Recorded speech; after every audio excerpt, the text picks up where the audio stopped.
મિત્રો આ ઊંચાઈ આ ઉમદા વાતાવરણ બનાવનાર રાજ્યને દિલ્હી આટલો ઘોર અન્યાય કરતો રહે, નિરંતર અન્યાય કરતો રહે. તમને આશ્ચર્ય થશે ભાઈઓ બહેનો, આપણા રાજ્યમાં દેશમાં સૌથી પહેલો તેલ નીકળ્યું ખંભાત, 50 વર્ષ પહેલા નીકળ્યું. આ તેલની રોયલ્ટી ઉપર આપણો અધિકાર, ગેસ નીકળે તેની રોયલ્ટી પર અધિકાર.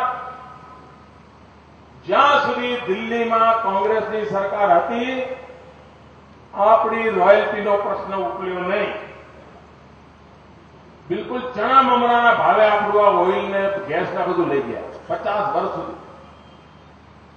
જયારે અટલજીની સરકાર આવી અને અહીંયા આપણે બેઠા હતા, આપણે બરાબર મોરચો માંડ્યો અને અટલજીની સરકારે આપણી વાત માની અને એક ફોર્મ્યુલા બની. એ ફોર્મ્યુલાના કારણે ગુજરાતને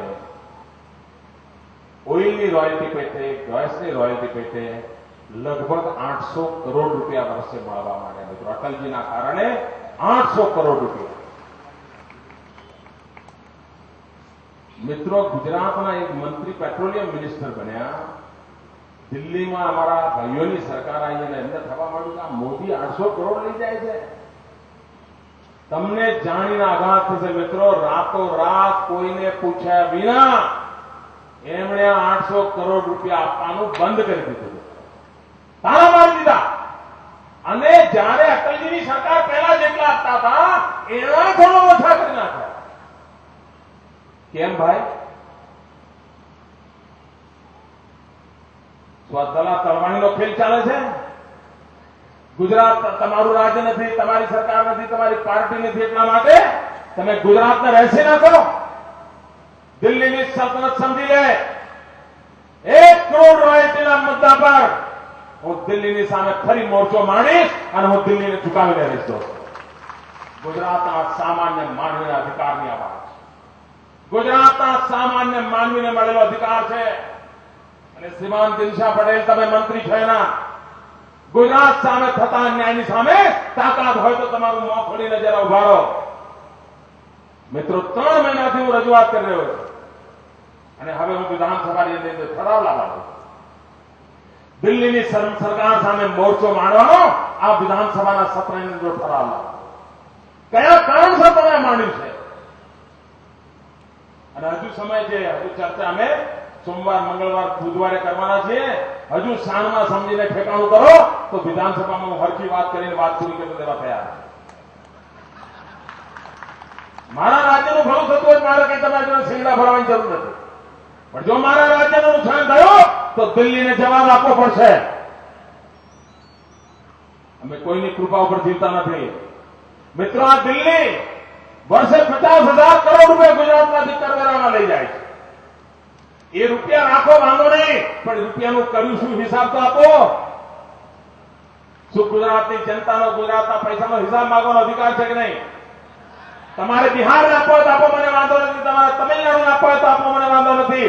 તમારે આસામ, નાગાલેન્ડ, મિઝોરમને આપવો હોય તો આપો, મને વાંધો નથી. તમારે કાશ્મીરમાં આપવો હોય તો આપો, મને વાંધો નથી. પણ કમસે કમ હિસાબ તો આપો. મિત્રો, મગનું નામ મરી નથી. રૂપિયા પાછા કહે છે મોદી હિસાબ આપે, અમે આપ્યા તેને હિસાબ આપો. પહેલા 50,000 કરોડનો હિસાબ આપો, પછી 2,000 કરોડનો હિસાબ લેવા આવો. પહેલા 50,000 કરોડનો હિસાબ આપો. ગુજરાતની ધરતી પરથી તમે રૂપિયા લઈ જાઓ છો અને રૂપિયા અમે સુખેથી આપવા તૈયાર છે દેશનું ભલું કરવા માટે. અરે 50,000 કરોડ નહીં, અમે આટલા બધા આગળ વધી રહ્યા છે કે 2-3 વર્ષમાં તમને 1 લાખ કરોડ આપવા થઈ જશે. લઈ જાઓ, વાંધો નહીં.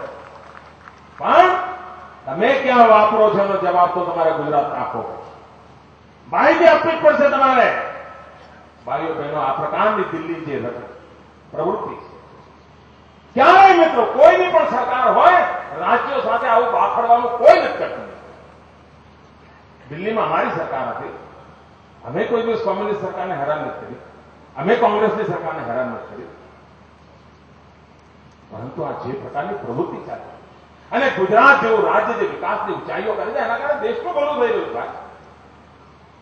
12 લાખ કરોડ રૂપિયાનું મૂડીરોકાણ ગુજરાતની ધરતી પર આવે. મિત્રો, દિલ્હીમાં દમ છે, વિચારવાનો દમ છે. મિત્રો, અમારા કોંગ્રેસના મિત્રોને તો 12 લાખ કરોડ કેમ લખાય એ નથી આવડતું. ગયા જાન્યુઆરીમાંથી મીંડા જ દોર્યા કરે છે. કેટલા મીંડે મેળ પડે? નહીં મેળ પડે ભાઈ. તમારું મીંડું વળી ગયું છે, તમારો મેળ નહીં પડે. હું ફરી એકવાર ટીમ સુરતના મિત્રોને ખૂબ ખૂબ અભિનંદન આપું છું.